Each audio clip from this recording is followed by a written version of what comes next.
Hey everyone, this is Friedel Hakaraja Raven. I'm here with my recap and review of The Wheel of Time Season number 2, Episode number 6, which is titled Eyes Without Pity. And this is such a good show, guys. I don't know what is it about this creative team, but each episode just hits, and we are at episode number 7. There are only 2 more episodes left, and I'm like, this is so much fun. I don't want it to end. I want season number 3 to be longer, but hey, anyway, coming back to episode 6. So in the previous episode, we saw that Egwene got kidnapped and she got that collar around her neck, and she's now basically a damane, which are basically slaves, right? So the episode opens up with Egwene being put into the cell, and I really like this entire scene because this episode focused a lot on Egwene, and it made sense. Narratively, it made sense because it helped with the world building, and it gave an explanation about how the damane are treated and why they're treated in such a manner. So with Egwene being thrown into her cell with the collar, we got to see that she tried to free herself, but she couldn't. So it turns out that there are certain rules that now apply to her. So basically, she can't try and pry the collar off her neck. If she tries to do that, she's gonna feel pain. She can't try and attack her captor. If she does that, she's gonna feel pain. And you know Egwene. Egwene is a very, very stubborn character, and I love her for that. And the entire episode was basically Egwene trying to fight against the rules and her captor just waiting to break her. And I'm like, oh, Egwene, I know you don't like the situation, but being hot-headed isn't gonna get you anywhere, so you need to be smart about it. And Egwene kind of reached that, place, but it was towards the end of the episode. So yeah, this is her captor, and her captor is like, hey, you know what? Even though the rest of the people that I work with, they don't agree, I believe in fostering a friendship with the damane. And I'm like, I think they're trying to make her a good person, but I don't trust her. So she's like, what's your name? And of course, Egwene doesn't tell her name. And she's like, you know what? If you don't tell me your name, I'm going to force it out of you. And she does just that. And Egwene tells her that my name is Egwene. And her captor is like, you know what? It's a nice name. I'm gonna let you keep it. And then she's just in her cell. Sul'dam, yeah. So the captor is basically the Sul'dam, and the women in the collar are the damane. And yeah, this was very, very interesting. A very long conversation, but I didn't really mind it because, again, world building. We got to learn about the rules between the Sul'dam and the damane and how this entire thing works. And again, I was like, Egwene, you need to be smart about it. So before the Sul'dam leaves the cell, she places the chain and the bracelet inside the cell. And Egwene, of course, being Egwene, she decides to go after it. And I'm like, Egwene, you have to be smarter than this, girl. Do you really think that the bracelet and chain are just there for you to touch? Of course they're not. So she tries to touch them, and of course she feels pain. And then she basically is just left in her cell with the Sul'dam waiting for her to break. And the actress who plays Egwene, she really did a very good job when it came to the scenes where she was feeling pain. You could tell that, you could basically feel that Egwene was in pain. So cutting to Rand and Lanfear or Selene.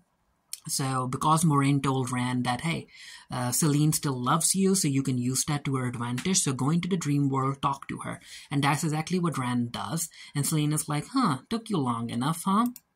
And then this is where Lanfear is like, you have to trust me, Rand. I can help you, and yada yada yada. And Rand is like, how the heck can I how the heck can I trust you? You've got me tied up to this wheel. And of course, Selene then frees him and everything. And this is where both of them talk about what Rand's been gone through. And this is where Selena's like, hey, Rand, I'm the only one who's protecting you right now. Where are your friends, Rand? Where are your friends? And Rand is like, I left my friends because I didn't want them to get hurt. And Selena's like, well, you know what? The fact that you left your friends, that was a bad move because Ishamael is gonna get to them. do you think that protects him? Yeah, it's the same thing. She's like, the moment you left your friends, the moment you basically gave them to Ishmael, and the fact that Ishmael hasn't been bothering you in your dreams is because I've been keeping Ishi away. So Rand, you have to trust me. And again, this is where Rand is like, well, you have to give me a reason to trust you. And of course, Selena's like, you know what? I'll give you a reason. And then she's like, you know what? I can also help you. I can help you get to Ishmael, Dragon Reborn. But there's one condition, and that condition is that you have to keep away from Moiraine, that Aes Sedai, who has been basically playing you like a puppet. Like, did you really think that it was a coincidence that the area that you ended up in, Logain was there, and you were basically wanting Logain to train you? It was all Moraine's idea, Rand. She lies to you, she manipulates you. I'm the one who loves you, who protects you, and yada yada yada. And yeah, Rand is like, okay, I'll do everything for you, but you have to help me. And this is where Selena's like, yeah, there is a little Lewis in there. So again, the condition is that Rand has to stay away from Moiraine. And Moiraine is like, okay, Rand, because Rand wakes up, and Moiraine is like, okay, Rand, what happened? What did she tell you? And Rand is like, you were playing me, right? You sent me to Kennifer. I think that's the place. I'm not really sure. There are a whole lot of places, a lot of characters in this show. I love it, but remembering all of the names, it's tough. And he's like, okay, so he's like, yeah, you sent me to that area so that I could interact with Logain, right? Didn't you, Moiraine? And Moraine's like, yeah, duh. I wanted him to teach you, Rand. I want you to become powerful. My loyalty is to you. And you can't really listen to Lanfear. You can't trust her. And I'm like, you know what? I don't have time for this, Moiraine. Her condition to help me is that I need to stay away from you, and I can easily do that. Bye-bye. So we cut to Mat and Min, and they are in the area as well, because again, Min has been working with Ishi, and Ishi wants Min to make Mat meet up with Rand, and Min knows what's going to happen, because Min saw the future, the premonition, whatever you want to call it, that Mat is going to kill Rand with the dagger. So that's what's happening there. And then we cut to the princess and Nynaeve, and Nynaeve is investigating the room that they're in. Of course, she doesn't trust her captors, who is basically an Aes Sedai and a warder. And I'm like, you know what, Nynaeve, I get that you don't trust them, but girl, you're out of options right now. You have to let them help you. So the Aes Sedai talks to Nynaeve and the princess, and she's like, okay, I need to have a calm conversation with you. Why are you women here? Why the heck are two novices away from the White Tower? What's that about? So this is where the princess and Nynaeve tell her the truth about Liandrin, and she's like, Liandrin Sedai? She's the reason you guys are here? And Nynaeve and princess are like, yeah, she gave us to the Seanchan. I think they're called the Seanchan, right? She gave us over to the Seanchan. She's a drug friend. She's working with Ishi. And of course, this really shocks the Aes Sedai. So she's like, okay, so the rumors about the Dark Aja are true. Oh no! And then she's like, we have to send this message to the Emerald Seed. We have to do that. And again, a good conversation. A long conversation, but a good one. And then we got to Liandrin. She's with her son, her ailing son, and she's like, sorry, I left you so long, and yada, yada, yada. And this is where Lanfear shows up. I was not expecting this at all. I was like, ooh, nice.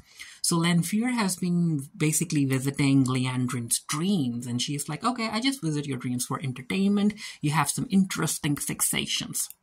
And then we have this conversation where Lanfear asks for her son's name, and she's like, you know what, Liandrin, it's very interesting that we as Aes Sedai, men hurt us, men betray us because we are women with a lot of power, we can channel and stuff, and yet we fail, and yet we continue to love such men, right?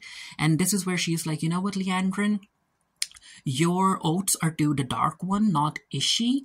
So you have to set your priorities straight, girl. And I'm going to give you a gift. What I'm going to do is that I'm going to take your son's soul away because he's holding you back. Think of it as a gift that one woman can give to another woman.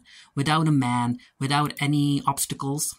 Yeah, a gift only one woman can give to another. And of course, Liandrin can't really fight Lanfear. And also deep down, I think you can tell that Liandrin knows that she messed up. She took an oath to keep her son alive, but see, with him in the bed and ailing and all old, that's not life. So in a way, Lanfear is basically being merciful to her son, and she's also showing mercy to Liandrin, because of course, Liandrin as a mother, she doesn't have it in her to kill her own son. So yeah, again with the Ishi thing, you can tell that that Lanfear wants Liandrin to work for her and not for Ishmael. And then we cut to the Sanjin, and this is where we get to see the lady, and she ends up calling the Ogier in. And the other guy is here too, and of course she's just having fun with her, with the party that she's having, and she tells the Loelael, I think his name is Loelael or something, like, she tells him to sing, and he sings. At first, she was like, oh, the Ogier can't sing, it's gonna be a joke, we're gonna laugh at him, but no, he does this voice resonating thing that really captivates the audience, and the Sanjin is like, yeah, that's not gonna happen, so she tells him to go. And also the fact that he can basically keep everyone's attention to such a degree, I'm like, you know what, you can use that. You can use that as a distraction, because they're going to need a distraction if they want to get to the Horn of Valere and Egwene. So she tells them to go, and she's like, you know what, he sings so well, I should gift him to Durok. So as these two are walking out of the lady's room, this is where they talk about the Horn of Valere and where Durok keeps him. So Durok has a room of curiosities, and it has no security, basically no security, so they can get to it easily. And also I have to talk that, I have to mention this. So this guy over here, the way that he has the kajal on, I'm like, ooh, there's something happening here. He looks quite attractive with the kajal in his eyes. So as these two are talking about getting to the Horn of Valere, the Ogier asks him about Egwene, and of course the guy tells that Egwene is now a damane, and she's being put, she's near enough, but it's basically like a prison thingy, and they're called the kennels. And he's like, you know what, the fact is that the Horn of Valere is more important than Egwene, and of course he's like, no, we're gonna get to Egwene, and we're also gonna get to the Horn of Valere. We'll do both. So, and then we cut to, again, Egwene. Now, this is a scene that I didn't really appreciate. So as Egwene is waiting for the Sultan to come in, she basically fantasizes of hitting her and punching her in the face. And at first I thought that Egwene was able to do that. But I'm like, how the heck was she able to do that? Is there a rule that a damane can hit a Sultan without... with something that isn't magic? Can she do that? Or is Egwene that powerful enough? But no, it turns out it was just her fantasizing about it. And I'm like, you know what? As an author myself, a storyteller, I don't like that. I don't like that when TV shows or movies do that. That they show a character doing something drastic and then it's revealed that it was just a fantasy. I don't like that. But anyway, the Sultan comes in, and Egwene actually at least... tries to act on her fantasy. She tries to punch the Sultane, but no, it's impossible. And we get to learn about a new rule that a damane can't touch anything that she thinks of as a weapon to hurt the Sultane. So even though it's just a pitcher of water, Egwene can't touch it because she is fantasizing of using that pitcher of water to hurt the Sultane. So again, more world building and stuff, more rules. And she also goes in with a punch right into the Sultane's face, but of course that backfires and it hurts Egwene instead. And then this is where the Sultane, I think it's here. Yeah, it's here. So the Sultane is like, you know what, Egwene, I want you to do something. I want you to pour water for me. And as Egwene is reaching out to the pitcher, she gets hurt because, again, she's looking at the pitcher and she's thinking that the pitcher is a weapon. So until Egwene can look at the pitcher as it is, a pitcher, she can't really touch it. So the Sultane is like, yep, that's your first task. We're going to keep doing this until you are able to accomplish such a simple task. Until then, bye-bye. And she also talks about how she notices that Egwene is a very powerful channeler because she can even feel her power from inside the Adam, the Adame, or Adam. I'm like, Adam, like the prophet Adam? Wow. Okay, I see what you did. So she's like, I can still feel the power resonating from inside you. And it's also said that the most powerful of the damane are the ones that take a while to break. So Egwene, yeah, the fact that you're taking so long to break means that you're very, very powerful. And yeah, Egwene is just looking outside her cell window, wondering what happened to her. And I'm like, you know what? You should have faith in your friends. They're gonna get to you. Of course, they're gonna get to you. So Ishi decides to, Cairhien. That's the place. So Ishi decides to pay Min a visit, and he's like, yep, I need you to take Mat to meet Rand. I need you to do that. I need you to take him to Cairhien. Or maybe they're already here. I think, yeah, they're already here. And Min is like, yeah, after that, our deal is done, right? She's like, what? Min is like, yeah, that's how deals work. I do what you wanted me to do, and the deal is done. You take away my curse. And she's like, yeah, sure. And also Min is like, but what if I don't do what you wanted me to do? And she doesn't really answer. He just disappears. And then we got to Alanna, her two boyfriend, Warders, and Lan, and they come to this religious place, which is basically like an altar for the Forsaken. And Lan is like, you know what, we shouldn't really be here. And the three are like, hey, don't worry, shelter is shelter. So let's keep going. And this is where these two talk about how the Forsaken have powers that the Aes Sedai have basically forgotten about. They can do weaves that the age is forgotten. And Alanna is like, you know what? Not necessarily. It's just that the Aes Sedai follow a set of rules. But if push comes to shove, we are capable of bending those rules. So Alanna is basically telling Lan that, hey, if I see a Forsaken, I am not going down without a fight. And this is where they also talk about the Amyrlin Seat and where the Amyrlin Seat is headed. And when it's the night continues, right? And Lan thinks that Alanna is having fun with her two husbands, basically. Lan is like, yep, that's the proper time for me to leave. And Lan tries to sneak out, but then the two warders stop him, and they're like, Lan, where the heck are you going? We trusted you. What's up? Are you a dark friend? And Lan's like, of course not. I fought the Dark One. I'm not a dark friend. And Alanna comes out, and she's like, you know what, Lan? You need to tell us what you're up to, dude, because Alanna noticed that he actually had her tell where the Amyrlin Seat was. So basically, he's after the Amyrlin Seat. So what's that about? And Alanna's like, no, I need to talk to her directly. And Alanna's like, spill the beans, Lan. What's up? And this is where Lance tells Alanna that Moiraine and I found the Dragonborn reborn. I'm like, ooh, this is a very nice development. And then we cut to Rand, and Rand is having nightmares where basically he ended up killing all of his friends, Perrin, Mat, Egwene, and Nynaeve. And Ishshi pays Rand a visit, and Ishshi like, yep, that's what's gonna happen. Because if men channel, they go mad, and the men who go mad, they end up killing everyone they love. They lose their minds. And Rand is like, no, I stayed away from my friends because I wanted to protect them. And she's like, oh, dear boy, that isn't how it works. But anyway, Lanfear walks in, and Lanfear pushes Ishshi away. And I'm like, ooh, Lanfear, that was a very bold move, because the fact that you pushed Ishshi out of Rand's mind, I think Ishshi is on to you. And I think that at this point, Lanfear doesn't really care. Because again, she worked for the Dark Law. She worked for the Dark One. She doesn't really work for Ishshi. And she's like, you know what? My oaths are to the Dark One, and I'm gonna do what I want to do this time around. And yeah, she's gonna stand against Ishshi, and I am here for it. And this is where Lanfear is like, yeah, you trust me now, Rand, or do you want something more? And Rand is like, I want something more. I want to see where my friends are.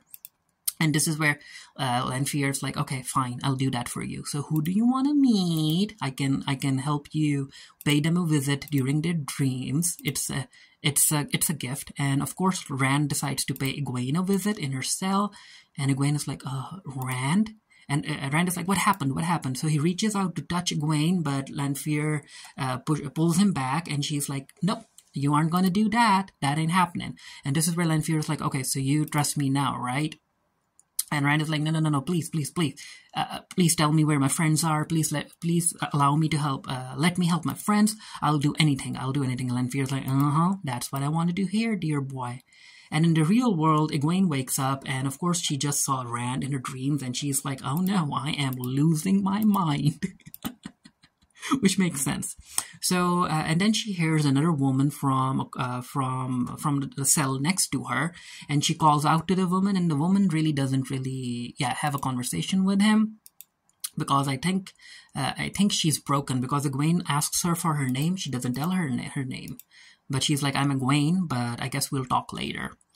So we cut to Egwene and Nynaeve and the princess, and again, the Aes Sedai is like, yeah, we need to send you and the princess back to the tower to tell the Amyrlin Seat, because we can't trust such information to be shared via male.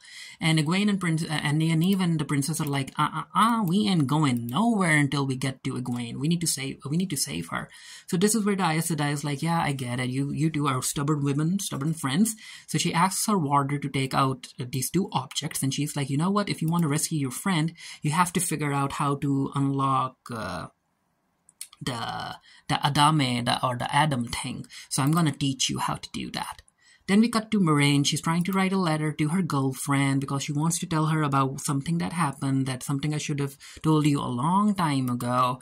But as she's writing, her nephew comes in with sandwiches because her nephew wants to reach out to his aunt. And she's like, I'm not hungry, yada, yada, yada. Her sister is there by the door as well. But yeah, Moiraine basically ignores her nephew and she asks him to go. And the nephew does that. And of course, his mom isn't happy about it. She barges in and she's like, Moiraine, you have to respect where you are. You have to respect your nephew. You have to respect your younger sister. You have to tell me what's up. Because again, what the heck happened? Because I remember when Dad died, he was asking for you, but you never came to visit him once. And what's that about? Because even though you didn't love us, you loved Dad. So what's up, Moiraine? What the heck are you up to? And of course, Moiraine doesn't say anything. And the sister's like, you know what, Moiraine? I need you out. I need you out of this house by the morning. You don't own this place. And this is where Moiraine, I think she's frustrated because she hasn't been asleep. So she she stands up and she's like, little sister, I am the Damodred here or something. I'm the eldest one. This entire property is mine. So you guys are basically my guests. So get out the freaking room. I'm like, okay. It was nice to basically see Moiraine stand up for herself in a way. But even though she's frustrated, but hey, what can you do? And then we cut to the Amberlin scene, and I'm like, it's so nice to see her again. So she's been reading letters, and she's been traveling, and this is where her carriage seems to get attacked, and she readies herself. She basically summons these weapons around her head in order to attack whoever opens the door. But no, dun-dun-dun, it's revealed that it's Flann, Alanna, and the two warders, and they need to talk to the Amberlin seat.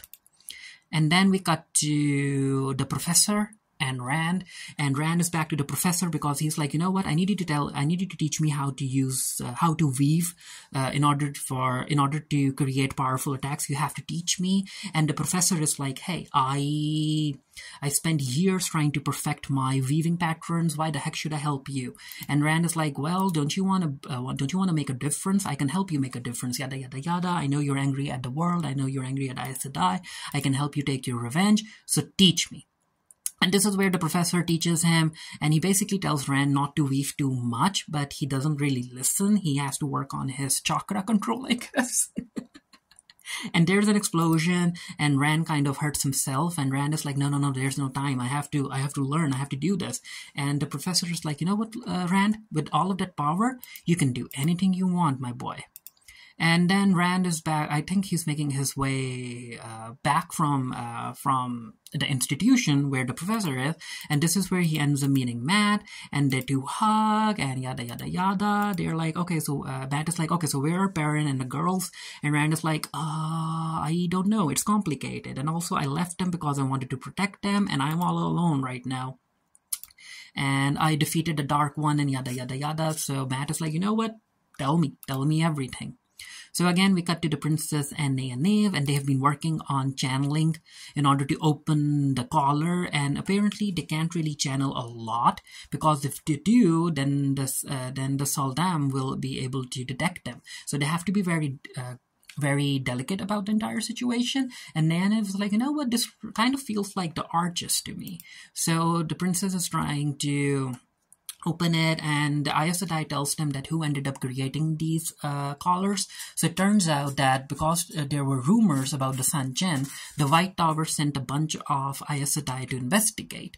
And I think there were 3 Aes Sedai. 2 of them died, and one of them, who was the blue Aja, she got captured. She's under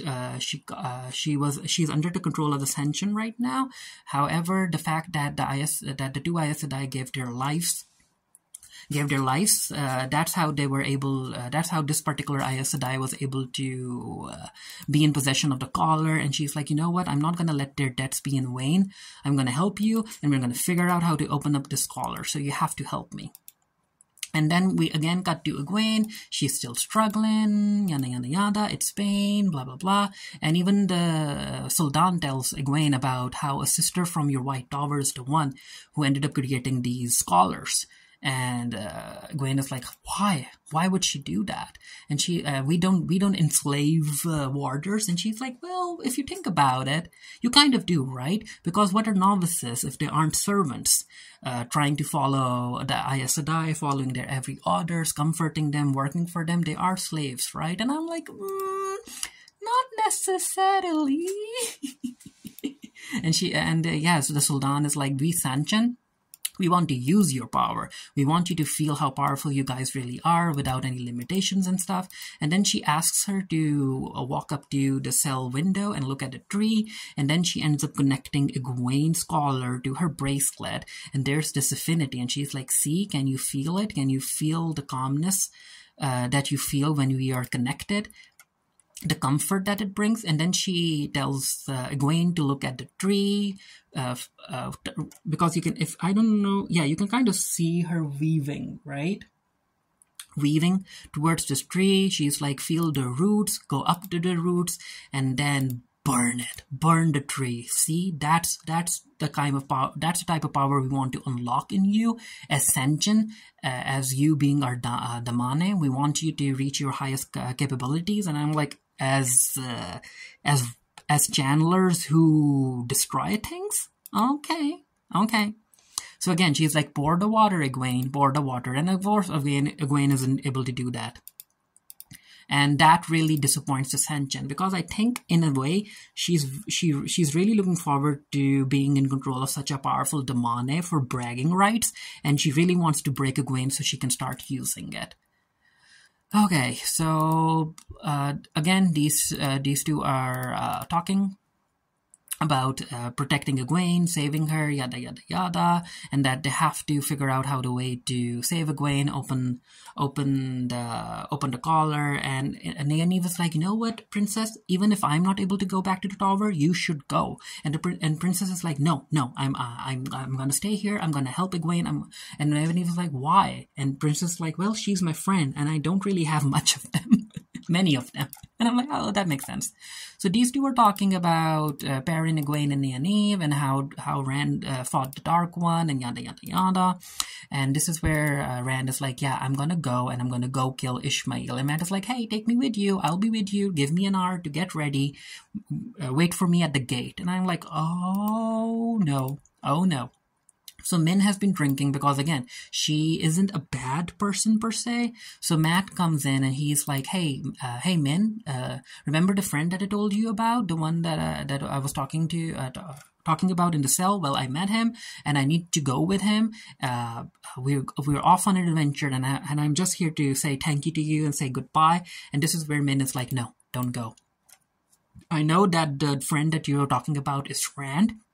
And Matt is like, how the heck did you know? She's like, I saw it in a vision. You're gonna kill Rand with a dagger. And if you really, really love Rand, if you really love Rand, Matt, then you have to stay away from him, please. And this is where Matt figures everything out. He's like, you set me up. You knew about all of this. When did you plan this? When we met in the cell? He's like, no. You wanted to do this before we even met. And he's like, you know what? I generally thought that you were a friend, but no. And he walks away. So we cut to Moiraine, and she talks to her nephew, and she apologizes for her behavior. And she's like, your sandwiches were always very good, and you're gonna make a great king who is kind-hearted, and blah blah blah. And these two hug it out, and I'm like, oh, I like seeing Moiraine with her family. So before their conversation can continue, Moraine's sister walks in, and she's like, Moiraine, the Emerald Seat is here, and she's with 4 Aes Sedai, and she wants to talk to you. And Moiraine is like, oh, okay. So yeah, the Emerald Seat is here with the 14 Aes Sedai. Liandrin is here too. And Alana is there, everyone's there. And Liandrin talks to the Emerald Seat, and she's like, the last time you ended up calling all of the 14 Aes Sedai, we were putting a new king on the throne. So what's all of this about? And the Emerald Seat is like, you'll find out soon enough. I need to go and meet up with my wife. She didn't say that, but yeah. So Rand waits for Matt at the gate, and of course, Matt doesn't appear, because he's still here. He can see Rand, but he doesn't follow him. But you know what? I think that he's still gonna follow Rand. I think he's gonna follow Rand. He's gonna keep his distance. And when Rand gets in trouble, that's where Mat is gonna jump in, like here. Like exactly that's what happens, right? So before Rand can go where he wants to go, Lan, Alanna, and Alana's warders, they stop Rand, and they're like, Rand, I'm sorry, I can't let you leave. And I think that Mat is going to help him escape, or something. Something's going to happen. So we got to Egwene again. The Seanchan comes in, and yeah, I don't think the Seanchan comes in. It's basically like Egwene just losing her mind in the cell. So, of course, these three women are trying to open up the collar. And Nynaeve tries, and she's like, feel the collar, what do you feel? And this is where Nynaeve, at first she's hesitant, but she does feel the collar, and she's like, you know what?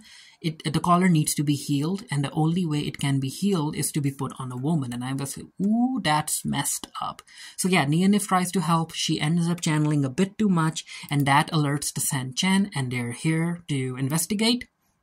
And the Aes Sedai is like, here, these are the rings. Also take my ring. I trust you with these rings because I want you to put these rings in the flame. You need to leave. You need to go. You need to save your friend. And leave me be. I'll handle the Seanchan. Wisdom, go. So they go. And then, again, we cut to Egwene. She's thirsty. She's still trying to fight. But then it happens. It finally happens. Egwene is about to break. And you can tell.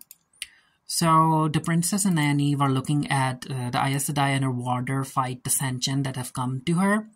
And while that's happening, Egwene is also in the cell being treated badly by the sul'dam. And the two fight. And this is where the Aes Sedai, instead of fighting the Damame, she ends up attacking the sul'dan. And I'm like, yeah, do that. So yeah, fight. She gets hurt, yada yada yada. More people come in. The warder gets attacked. The Aes Sedai gets injured, and she basically weaves a pattern that basically crushes the sul'dam. And I'm like, yeah, I like seeing the Aes Sedai fighting dirty in a way.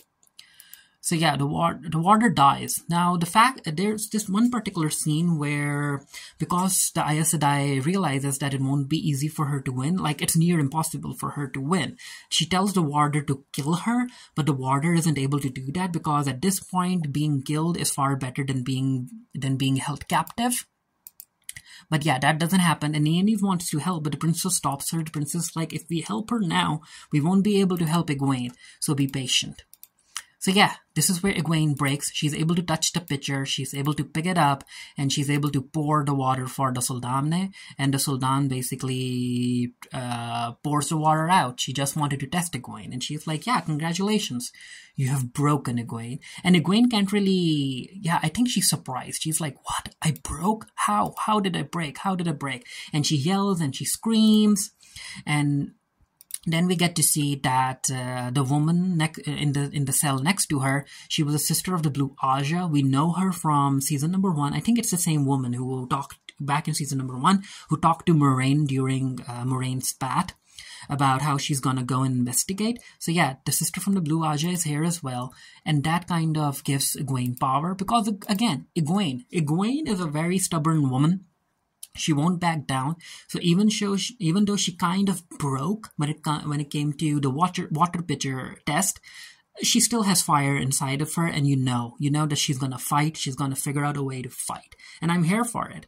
And yeah, only 2 more episodes left. I am looking forward to the 2 episodes, but I'm also feeling sad that this show is ending. But hey, it has already been renewed for a season number 3, so yay for that. But yeah, a very enjoyable episode. Let me know what you thought of it down in the comment section below. And with all of the characters coming together, I'm looking forward to seeing the Princess and Egwene figuring out a way to help, Princess and Nynaeve figuring out a way to help Egwene. And we also know that Perrin is making his way there. The Ogier is going to figure out a way to help Egwene too. So all of the characters are coming together. And as far as Rand and Mat are concerned, yeah, I think that this season is gonna show Mat attacking Rand for whatever reason. But anyway, let me know what you thought of the episode down in the comment section below. And until next time, stay happy, stay blessed. See you guys later. Bye.